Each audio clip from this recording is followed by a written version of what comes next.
Hello friends, Ranjana math के TGT PGT special test series में आप सभी का स्वागत है।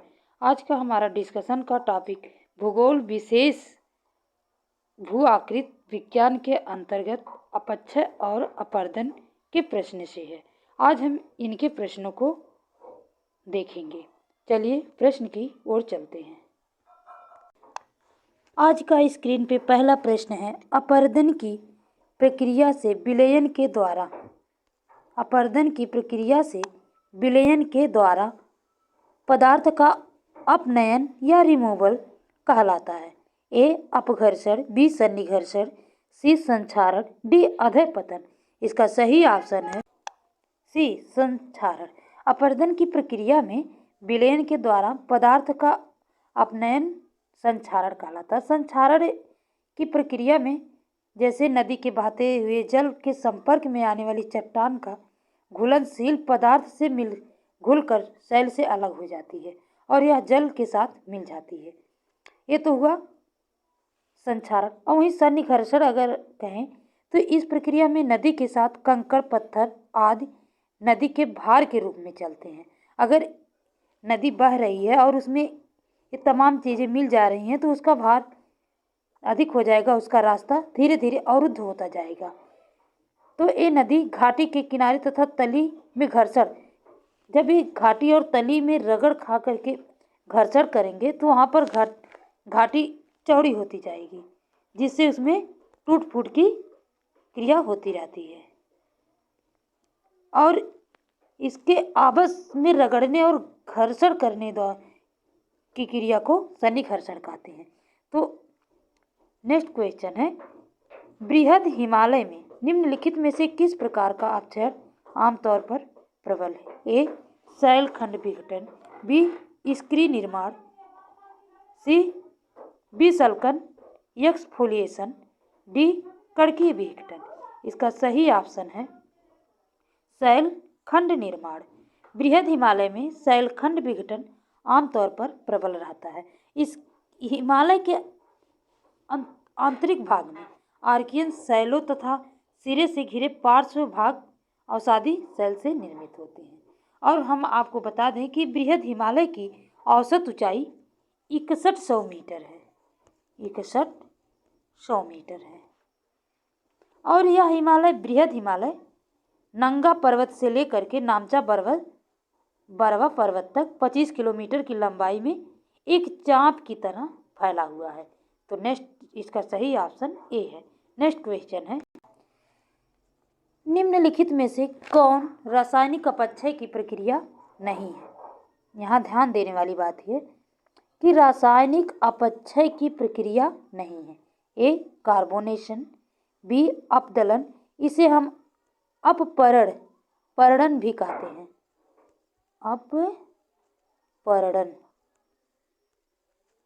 अपदलन को अपरणन भी कहते हैं। ऑक्सीकरण, डी विलयन। तो इसका सही ऑप्शन है अपदलन या अपरणन। रासायनिक अपक्षय की क्रिया के अंतर्गत ऑक्सीकरण, कार्बोनेशन और जलयोजन यानी विलयन की क्रिया आती है, जबकि अपदलन यांत्रिक अपक्षय है। ये जो है यांत्रिक अपक्षय है। इसका सही ऑप्शन बी है। ये तीनों रासायनिक अपक्षय है और अपदलन यांत्रिक अपक्षय है। नेक्स्ट क्वेश्चन है, अपने ही स्थान पर शैलों के विघटन और अपघटन की प्रक्रिया कहलाती है। ए अपक्षय, बी अपरदन, सी भूस्खलन, डी साधारण भूस्खलन। इसमें से सही ऑप्शन है अपक्षय। अपने ही स्थान पर अगर शैलों में विघटन और वियोजन या अपघटन की क्रिया होती है तो उन्हें हम अपक्षय कहते हैं। और वहीं पर अपरदन की क्रिया के अंतर्गत गतिशील अभिकरणों यानी वह शैलों को या उसके टूटे फूटे कणों को बहाकर दूर ले जाती है, उसका स्थानांतरण कर देती है या परिवहन कर देती है, उसे अपरदन कहते हैं। और भूस्खलन आप लोग जान ही रहे हैं कि बहुत बड़े बड़े पत्थर एक जगह से दूसरी ओर दूसरी जगह पे स्थानांतरित होते हैं, इसे अस्खलन कहेंगे। नेक्स्ट क्वेश्चन है, कणिकामय विघटन का एक उदाहरण है। ए यांत्रिक अपक्षय, बी रासायनिक अपक्षय, सी पादप अपक्षय, डी इनमें से कोई नहीं। इसका सही ऑप्शन है यांत्रिक अपक्षय।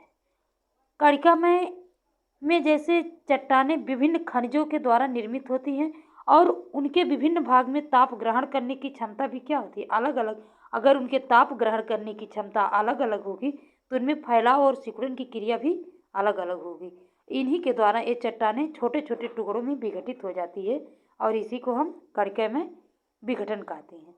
अगला क्वेश्चन है, निम्नलिखित में से कौन बृहद संचलन और अनाच्छादन क्रिया से संबंधित नहीं है। यहाँ पर ध्यान दीजिए, संबंधित नहीं है अनाच्छादन से। जैसे आधारीय अधःस्खलन, खनन, बी अपस्तरण, सी भूस्खलन, डी पंख प्रवाह। इसका सही ऑप्शन है अपस्तरण। नेक्स्ट क्वेश्चन है, लेटेराइट मिट्टी बनती है इसके कारण, यानी किसके कारण लेटेराइट मिट्टी बनती है। ए अपरदन, बी अपक्षयण, सी निक्षेपण है या निक्षेप, डी निथारना। तो इसका सही ऑप्शन बी है अपक्षयण। लेटेराइट मिट्टी का निर्माण चट्टानों के टूटने फूटने से होती है और रासायनिक क्रियाओं के कारण होती है और इस मिट्टी में नमी उष्णकटिबंधीय क्षेत्र में बड़े पैमाने पर विकसित होती है, यानी लेटेराइट मिट्टी में। और इसमें चूना, फास्फेट, पोटास कम मात्रा में पाया जाता है, इसलिए इसमें यह लेटेराइट मिट्टी अपक्षय के कारण बनती है। अगला क्वेश्चन है, पृथ्वी की सतह पर सबसे महत्वपूर्ण अपरदन का कारक है। ए पवन, बी हिमानी, सी भूमिगत जल, डी प्रवाहित जल। पृथ्वी की सतह पर सबसे महत्वपूर्ण अपरदन का कारक प्रवाहित जल है। नेक्स्ट क्वेश्चन है, शीत प्रदेशों में निम्नांकित में से ऋतु अपक्षय का कौन सा प्रकार प्रायः क्रियाशील नहीं रहता है। ए भौतिक, बी जैविक, सी रासायनिक, डी उपरोक्त सभी। इसका सही ऑप्शन है जैविक अपक्षय। शीत प्रदेशों में ऋतु अपक्षय में जैविक अपक्षय क्रियाशील नहीं रहता है।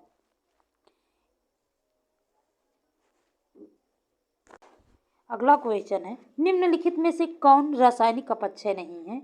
ए ऑक्सीकरण, बी जलीकरण, सी हिमीकरण, डी कार्बनीकरण। इसका सही ऑप्शन है हिमीकरण। रासायनिक अपक्षय में ऑक्सीकरण कार्बोनेशन, हाइड्रेशन तथा सिलिका के पृथक्करण द्वारा बनता है और किंतु इसके लिए नमी तथा जल की आवश्यकता होती है, लेकिन हिमीकरण में कोई अपक्षय नहीं बनता है। तो इसका सही ऑप्शन हिमीकरण है, रासायनिक अपक्षय नहीं है। नेक्स्ट क्वेश्चन है, अपदलन नामक अपक्षय का कारण है। हमने जस्ट अभी इसके पहले ही अपदलन शब्द आया था, उसके बारे में हमने बताया भी था कि यह एक हिमानी, बी तापीय उतार चढ़ाव, सी प्रचलित पवन, डी बहता जल। तो इसका सही आंसर है तापीय उतार चढ़ाव। हमने इसको ताप से संबंधित बताया था। शुष्क प्रदेश में अधिक तापांतर के कारण चट्टानों की ऊपरी सतह अंदर की अपेक्षा ठंडी सतह से प्याज के छिलके की भांति लगती हैं, इसीलिए इसे अपदलन या एक्सफोलिएशन कहते हैं। अगला क्वेश्चन है, निम्नांकित में से कौन सा स्थल भ्रंश द्वारा नहीं बनता है। ए ग्रेवेन, बी हॉर्स्ट, सी भ्रंश घाटी, डी नैपे। इसका सही ऑप्शन है डी नैपे। ग्रीवाखंड या नैपे का निर्माण जब वलन की क्रिया होती है, यानी जब संपीड़नात्मक बल बहुत अधिक प्रभावशाली होता है और चट्टान की परतें वलन के अक्ष पर टूट जाती है एक दूसरे के ऊपर, जैसे इस तरह से हो जाती हैं। वलन की प्रक्रिया एक दूसरे के ऊपर चढ़ जाती हैं, तो उसे नैपे, और नैपे का एक और नाम है ग्रीवा खंड। कहते हैं। तो इसका सही ऑप्शन डी है। नेक्स्ट क्वेश्चन है, किस शैल पर अपदलन अपक्षय विकसित होता है? ए बलुआ पत्थर, बी डोलोमाइट, सी ग्रेनाइट, डी बेसाल्ट। तो इसका सही ऑप्शन है ग्रेनाइट। ग्रेनाइट शैल पर यह प्रक्रिया अधिक देखने को मिलती है, यानी अपदलन की प्रक्रिया। निम्नलिखित में से यांत्रिक अपक्षय की तुलना में रासायनिक अपक्षय ज़्यादा प्रभाव पूर्ण होता है? ए अर्धशुष्क क्षेत्र में, बी शुष्क क्षेत्र में, सी तटीय क्षेत्र में, डी शीतोष्ण क्षेत्र में। इसका सही ऑप्शन है सी शीतोष्ण क्षेत्र में। नेक्स्ट क्वेश्चन है, निम्नलिखित में से कौन सा दृढ़ रूप से अनुमानित भ्रंश सक्रिय कगार है? ए भ्रंश के पार अध्यारोपित अपवाह, बी शैल प्रतिरोध और स्थलाकृति के रूपों के बीच दुर्बल सहसंबंध, सी बारंबार तीव्र भूकंप, डी कगार के सहारे अभिनिर्धारित वास्तविक भ्रंश समतल है। इसका सही ऑप्शन ए है। भ्रंश के पार अध्यारोपित अपवाह दृढ़ रूप से अनुमानित भ्रंश का सक्रिय कगार है। अगला क्वेश्चन है, आनत शैल संस्तर पर क्षैतिज रेखा की दिशा को क्या कहते हैं? ए अपनत, बी नत, सी अभिनत, डी यहाँ नति लंब है, नति लंब। इसका सही ऑप्शन डी है, नति लंब। अपनत, अब जैसे यहाँ पर एक वलन है, इसके उठे हुए भाग को हम अपनत कहेंगे और नीचे धसे हुए भाग को अभिनत। और इसके बाद नतिलंब क्या है? जिसका कोण आधार तल पर 90 डिग्री के आकार का बनता हो। मतलब मूल रूप से कहा जाए कि इसका कोण कितने डिग्री का हो, 90 डिग्री का, इसे हम नतिलंब कहते हैं। लंब पर एक स्ट्रेट लाइन, सीधी लाइन हो, यानी 90 डिग्री की। इसका सही ऑप्शन डी है, नतिलंब। नेक्स्ट क्वेश्चन, रासायनिक अपक्षय की दृष्टि से निम्न में से किन चट्टानों का वियोजन अधिक होता है? ए बेसिक आग्नेय, बी एसिड आग्नेय, सी उपरोक्त दोनों, डी दोनों नहीं।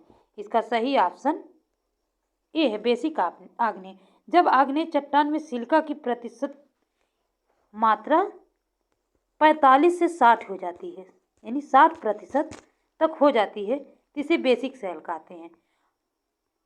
नेक्स्ट क्वेश्चन है, जब तनाव के कारण भूखंड पर दो समानांतर दरारें पड़ती हैं तथा मध्यवर्ती भाग के दोनों ओर के भूखंड क्या होते हैं? नीचे धंस जाते हैं तथा मध्य भाग खड़ा रहता है, तो उसे कहते हैं रिफ्ट घाटी, संधियां, डी सोपानी या सोमानी भ्रंश, डी भ्रंशोत्स पर्वत।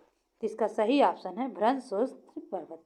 जैसे यहाँ पर पर्वत है, मान लीजिए ये पर्वत इस तरह से, और इसके बीच का भाग उठ जाए और किनारे, दोनों किनारे का भाग नीचे धंस जाए, तो इसे हम भ्रंशोत्स पर्वत या ब्लैक माउंटेन कहेंगे।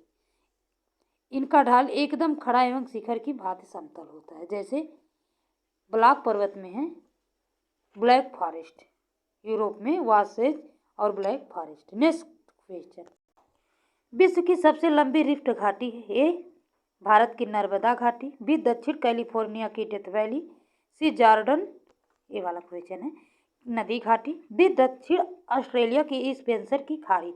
इसका सही ऑप्शन है जॉर्डन नदी की घाटी। जॉर्डन नदी की घाटी पश्चिम में सीरिया से लेकर के, यानी पश्चिम में सीरिया से लेकर के अफ्रीका तक फैली हुई है और यह विश्व की सबसे लंबी नदी घाटी है। नेक्स्ट क्वेश्चन है, नेक्स्ट और लास्ट क्वेश्चन है, निम्नलिखित स्थलाकृतियों में से किन के द्वारा बहुचक्रीय अपर्दन के संकेत मिलते हैं? ए नदी वेदिका, बी महाखंड, सी विसर्ग, डी डेल्टा। इसका सही ऑप्शन है नदी वेदिका।